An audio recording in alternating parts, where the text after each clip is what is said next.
हाय दोस्तों, the ancient world में आपका स्वागत है। दोस्तों, आज जब कोरोना महामारी की वजह से पूरी दुनिया में स्टूडेंट्स घर पे पढ़ाई कर रहे हैं और गवर्नमेंट पूरे एजुकेशन सिस्टम को रीडिफाइन करने की सोच रही है, आइए हम बात करते हैं पुराने ज़माने के एजुकेशन सिस्टम के बारे में।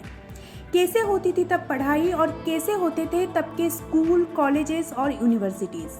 जी हाँ, आज हम बात करेंगे दुनिया का सबसे पहला विश्वविद्यालय तक्षशिला विश्वविद्यालय यानी कि तक्षशिला यूनिवर्सिटी के बारे में। तो आगे बढ़ने से पहले पुरानी बात, अगर आप चैनल में नए हैं तो नीचे सब्सक्राइब का बटन दबा दीजिए और अगर ऑलरेडी सब्सक्राइब कर दिया है तो वीडियो को लाइक कर दीजिए, क्योंकि इस वीडियो में आपको जानने को मिलेगी बहुत सारी नई बातें। तो शुरू करते हैं। दोस्तों, तक्षशिला, जिसे तक्षशिला भी कहा जाता है, आज की डेट में पाकिस्तान के पर्यटन स्थलों की लिस्ट में अव्वल नंबर पर है। ये इस्लामाबाद से 32 किलोमीटर की दूरी पर है। कहा जाता है कि यहाँ पर दुनिया की सबसे पुरानी यूनिवर्सिटी बनाई गई थी। इस यूनिवर्सिटी के बारे में तो हम बात करेंगे ही, आइए पहले जान लेते हैं तक्षशिला के इतिहास के बारे में। दोस्तों, भारतीय इतिहास की शुरुआत हुई थी सिंधु घाटी सभ्यता से। ये सभ्यता सिंधु नदी के किनारे बसाई गई थी और ये 3300 ईसा पूर्व से लेकर 1900 ईसा पूर्व तक चली। जैसे आज एक देश को कई सारे राज्यों में बांटा गया है और हर एक राज्य में कई सारे जिले हैं, उसी तरह उस वक्त सिंधु सभ्यता को महाजनपदों में बांटा गया था और हर एक महाजनपद में कई सारे जनपद होते थे। ऐसे ही एक महाजनपद था गांधार, जो कि तब एक प्रमुख व्यापार केंद्र था और गांधार की राजधानी थी तक्षशिला। करीब 1000 ईसा पूर्व के आसपास इस शहर की स्थापना हुई थी। तक्षशिला का मतलब है कटे हुए पत्थरों का शहर। दोस्तों, तक्षशिला का जिक्र वाल्मीकि रामायण में भी है। वाल्मीकि ने लिखा है कि श्री राम के छोटे भाई भरत के बेटे का नाम तक्ष था और उन्होंने इस शहर की स्थापना की थी। तक्षशिला यूनिवर्सिटी की स्थापना हुई थी 600 ईसा पूर्व में और ये यूनिवर्सिटी मौर्य साम्राज्य, इंडो ग्रीक साम्राज्य, इंडो सिथियन साम्राज्य से लेकर कुषाण साम्राज्य तक चली। 500 ईसा पूर्व में जब हुना जनजातियों ने आक्रमण किया तब इस शहर को ध्वंस कर दिया गया था।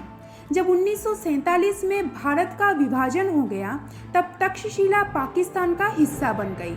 19वीं सदी के बीच में सर अलेक्जेंडर कनिंघम ने इस शहर को फिर से ढूंढ निकाला और 1980 में इसे वर्ल्ड हेरिटेज साइट की मान्यता मिली। बात करें तक्षशिला यूनिवर्सिटी की तो ये दुनिया की पहली यूनिवर्सिटी तो थी ही, साथ में यहाँ की लाइब्रेरी दुनिया की सबसे बड़ी लाइब्रेरी भी थी। इतना ही नहीं, दुनिया में आयुर्वेद का सबसे बड़ा केंद्र भी यहीं पर था। यहाँ पर 10,500 से भी ज़्यादा स्टूडेंट्स पढ़ते थे, जिनमें से 10,000 से भी ज़्यादा स्टूडेंट्स सिर्फ बाहरी देशों से ही थे। दोस्तों, उस जमाने में चाइना, बेबीलोन, सीरिया और ग्रीस आदि जगहों से स्टूडेंट्स पढ़ने के लिए भारत आते थे। इतना प्रतिष्ठित था तक्षशिला विश्वविद्यालय। यहाँ 60 से भी ज़्यादा सब्जेक्ट्स पढ़ाए जाते थे और 2000 ज्ञानी शिक्षकों की एक टीम इस यूनिवर्सिटी में पढ़ाने का काम करती थी। यहाँ पर वेद, वेदांत, अष्टादश विद्याएं, दर्शन, व्याकरण, राजनीति, अर्थशास्त्र, ज्योतिष शास्त्र, युद्ध विद्या, गणित, चिकित्सा, आयुर्वेद, शस्त्र संचालन, अश्वविद्या, मंत्र विद्या, ललित कला, विविध भाषाएं, शिल्प, वाणिज्य, सर्प विद्या, तंत्र शास्त्र, संगीत, नृत्य, चित्रकला, मनोविज्ञान, कृषि, भूविज्ञान आदि सिखाया जाता था। दोस्तों, 500 ईसा पूर्व के करीब जब मेडिकल साइंस के बारे में दुनिया में किसी को पता भी नहीं था, तब यहाँ के शिक्षक सीटी स्कैन और एक्सरे जैसे आधुनिक टेक्नोलॉजी में एक्सपर्ट्स थे। चौंक गए ना? जी हाँ, ये बिल्कुल सच है। इतिहास के बड़े बड़े ज्ञानी महापुरुषों ने तक्षशिला में ही अपनी पढ़ाई पूरी की थी। कुछ तो ऐसे भी थे जो यहाँ पढ़ाई खत्म करके फिर यहीं पे ही पढ़ाना शुरू कर दिए। दोस्तों, महान राजनीतिज्ञ और अर्थशास्त्र के रचयिता चाणक्य, अष्टाध्यायी के रचयिता पाणिनि, जिन्हें भाषा विज्ञान का उद्भावक भी कहा जाता है, पंचतंत्र के रचयिता विष्णु शर्मा, आयुर्वेद के विशारद चरक, जिन्होंने चरक संहिता भी लिखा था, इन सब ने तक्षशिला में ही पढ़ाई की थी और बाद में वहीं पर ही विद्यार्थियों को पढ़ाने लगे। दोस्तों, एक दूसरे आयुर्वेद विशारद जीवक जो बौद्ध धर्म के स्थापक बुद्ध के व्यक्तिगत चिकित्सक थे, वो भी यहीं पर ही पढ़े थे। जीवक नाड़ी गणना में माहिर थे और उन्होंने यहाँ से पंचकर्म, सर्जरी और मर्म यानी कि एक्यूपंक्चर या एक्यूप्रेशर में स्पेशलाइजेशन किया था। सबसे बड़ी बात तो ये है कि जीवक ने उस जमाने में प्रख्यात नर्तकी आम्रपाली को जवान और खूबसूरत बनाए रखने के लिए उसकी कई सारी कॉस्मेटिक सर्जरी भी की थी। इतने आगे थे हमसे हमारे पूर्वज।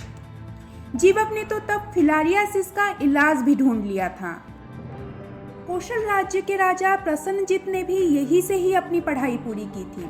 बनारस के पुरोहित के बेटे ज्योतिपाल, जो आगे चल के बनारस के प्रधान सेनापति बने थे, उन्होंने भी तक्षशिला से युद्ध विद्या में स्पेशलाइजेशन किया था। चंद्रगुप्त मौर्य को भी चाणक्य ने यहीं पर सारी शिक्षा दी थी। कहा जाता है कि चाणक्य ने अर्थशास्त्र की रचना भी यहीं पर ही की थी। और तो और बौद्ध धर्म के 2 शाखाओं में से एक शाखा महायान की उत्पत्ति भी यहीं से हुई थी। दोस्तों, इस यूनिवर्सिटी में पीएचडी तक का पाठ्यक्रम था और यहाँ पर पढ़ाई पूरी करने के लिए विद्यार्थियों को लगभग 8 साल लग जाते थे। हाँ, क्योंकि यहाँ पे डिग्री नहीं दी जाती थी और कोई सेंट्रलाइज्ड सिलेबस भी नहीं होता था, इसीलिए स्टूडेंट के क्षमता के मुताबिक ये 8 साल का समय कम या ज़्यादा हो सकता था। दोस्तों, तक्षशिला यूनिवर्सिटी में आने के लिए कुछ नियम थे। इन नियमों के अनुसार विद्यार्थियों को पहले 8 साल घर पर ही अपनी प्राइमरी एजुकेशन पूरी करनी पड़ती थी। फिर 12 साल तक उन्हें आश्रम में पढ़ाया जाता था। उसके बाद किसी एक विषय पर स्पेशलाइजेशन के लिए ये लोग यूनिवर्सिटी जा सकते थे, जहाँ पर पढ़ाई खत्म होते होते उन्हें 20 से 21 साल हो जाता था। तक्षशिला में हॉस्टल की व्यवस्था थी और यहाँ विद्यार्थियों को मुफ्त में पढ़ाया जाता था।